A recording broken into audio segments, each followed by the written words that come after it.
Things to see and do in these woods. Hiking trails, bird calls, fireflies, and starry nights. Setting out for adventure at sunrise and telling the tale around a campfire that night. Considering how wonderful things are out here, I'm fortunate that some of my closest friends call it home. That village is a truly special place.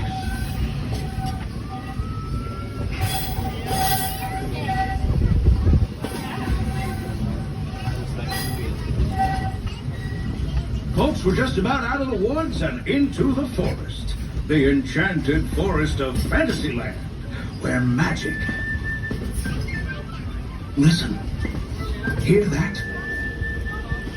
There it is, on that big metal snake. Oh, Peter, that's not a snake. It's a train. Train, huh? Well, I think it's finally time I trained my shadow to stay put.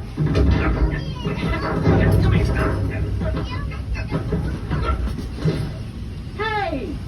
Get back here, Shadow! Shadow! Oh, Tinkerbell, we really must find some stronger thread.